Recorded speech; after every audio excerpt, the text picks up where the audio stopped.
మీకా గ్రంథము 7వ అధ్యాయము. వేసవి కాలపు పండ్లను ఏరుకొనిన తరువాతను, ద్రాక్ష పండ్ల పరిగె ఏరుకొనిన తరువాతను ఎలాగు ఉండునో నా స్థితి అలాగే ఉన్నది. ద్రాక్ష పండ్ల గెల ఒకటియూ లేకపోయెను. నా ప్రాణమునకిష్టమైన ఒక కొత్త అంజూరపు పండైనను లేకపోయెను. భక్తుడు దేశములో లేకపోయెను. జనులలో యథార్థపరుడు ఒకడునూ లేడు. అందరును ప్రాణహాని చేయుటకై పొంచియుండు వారే. ప్రతి మనుష్యుడును కిరాతుడై తన సహోదరుని కొరకు వలలను ఒగ్గును. రెండు చేతులతోనూ కీడు చేయ పూనుకొందురు. అధిపతులు బహుమానము కోరుదురు. న్యాయాధిపతులు లంచము పుచ్చుకొందురు. గొప్పవారు తమ మోసపు కోరికను తెలియజేయుదురు. అలాగున వారు ఏకపట్టుగా నుండి దాని ముగింతురు. వారిలో మంచివారు ముండ్ల చెట్టు వంటి వారు. వారిలో యథార్థవంతులు ముండ్ల కంచె కంటెను ముండ్లుగా నుందురు. నీ కాపరుల దినము, నీవు శిక్ష నొందు దినము వచ్చుచున్నది. ఇప్పుడే జనులు కలవరపడుచున్నారు. స్నేహితుని యందు నమ్మిక ఉంచవద్దు. ముఖ్య స్నేహితుని నమ్ముకొనవద్దు. నీ కౌగిటిలో పండుకొని ఉన్న దాని ఎదుట నీ పెదవుల ద్వారమునకు కాపు పెట్టుము.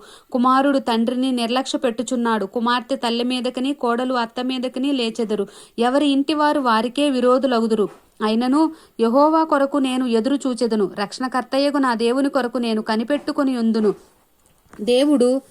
నా దేవుడు నా ప్రార్థన ఆలకించును. నా శత్రువ నా మీద అతిశయపడవద్దు. నేను క్రింద పడినను తిరిగి లేతును. నేను అంధకారము యందు కూర్చున్నను, యెహోవా నాకు వెలుగుగా ఉండును.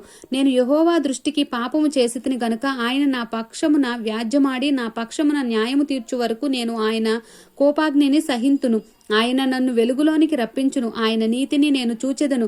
నా శత్రువు దాని చూచును. నీ దేవుడైన యెహోవా ఎక్కడని నాతో అనినది అవమానము నొందును. అది నా కండ్లకు అగపడును. ఇప్పుడు అది వీధిలోనున్న బురద వలె త్రొక్కబడును. నీ గోడలు మరలా కట్టించు దినము వచ్చుచున్నది. అప్పుడు నీ సరిహద్దు విశాలపరచబడును. ఆ దినమందు అష్షూరు దేశము నుండి, ఐగుప్తు దేశపు పట్టణముల నుండి, ఐగుప్తు మొదలుకొని యూఫ్రటీసు నది వరకు ఉన్న ప్రదేశము నుండి, ఆయా సముద్రముల మధ్య దేశముల నుండి, ఆయా పర్వతముల మధ్య దేశముల నుండి జనులు నీ యొద్దకు వత్తురు. అయితే దేశ నివాసులు చేసిన క్రియలను బట్టి దేశము పాడగును. నీ చేతి కర్ర తీసుకొని నీ జనులను కర్మేలునకు చేరిన అడవిలో ప్రత్యేకముగా నివసించు నీ స్వాస్థ్యపు వారిని మేపుము.